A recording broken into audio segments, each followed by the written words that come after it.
Hi, in this video we're going to go over the success stories for the Canada Startup Visa, and these 3 success stories form part of a new YouTube series on this, and also a course which I will link below when it's published in the coming days. Now the success stories that I want to cover are as follows. Firstly, and this is just taken from my recent blog post, Raquel. She successfully applied for the startup visa for Canada, and her application was granted in only 2.5 months. She is a journalist. You'll hear an interview with her as part of this series, and she started a medical startup with her co-founder. Then Omer, he applied for the Canada Startup Visa on the basis of his experience in AI, in app development and software engineering. And then John, he began a sort of mapping business, quite innovative business with some interesting technology behind it, and secured a grant from the Canadian government, and he secured the Grant-Up Visa and permanent residence within 1 month of arrival. Now, all of these applicants followed the same process. In the case of John, as you'll see in his interview, which is coming up in this series, he was the dependent, so his wife was the main applicant and he came as the dependent. But for Raquel and Omer, they were the main applicants, and so the process in all cases was the same, and that's what I want to explain in this presentation. So let's just start with the overview. You can see from this time frame that I've put in green the process that's required for the approval and the work permit that you need, and then in red the time frame for permanent residence. And basically here, unlike in the UK and in the US, here you just have parallel processes. So you have the work permit application, and then you apply for PR, and you do both in parallel. But you come, in this case, to Canada on your work permit, having lodged your permanent residence application, but that permanent residence application is only approved within something like 6 months. Although, as you'll see from one of the case studies, it was granted just after 1 month.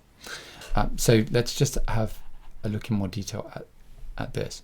So the first thing is the business incubator application processing. Now, most but not all of the incubators, the so-called designating bodies in Canada that approve you for the startup visa, most but not all of them require you to be in revenue.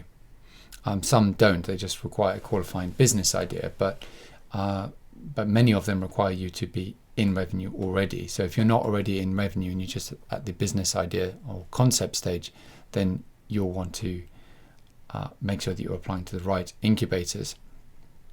And the processing time is typically about 1 month. Now, once you've got the supporting letter from them, then the work permit application processing time is about 16 days. And the work permit period that's then granted, which is set out here in green. Here we've just started in September, but here you can see it's 1 year that the work permit is granted. And that now, if your application for permanent residence has not been determined by the time your work visa expires, then you'll need to apply for a renewal, which is basically a formality as long as you continue to have the support of the business incubator. So the PR visa application processing time is 6 to 8 months, but it can be up to 12 to 16 months. And so I've used that time frame in this timeline here.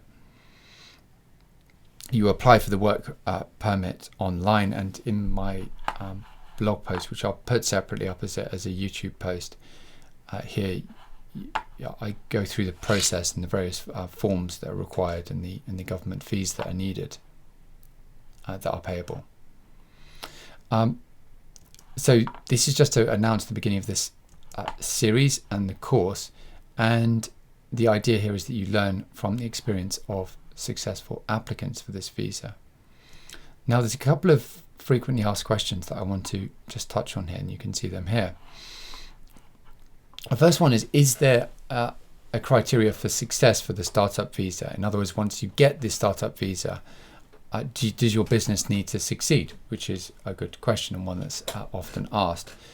And the answer is that there's no performance measure, but the authorities do require you to make reasonable progress, and about 25% of applications are subject to a peer review, which typically would be defended by your business having been accepted, your business concept having been accepted by the business incubator would be defended as part of that peer review. But that's only, as I say, about 1 in 4.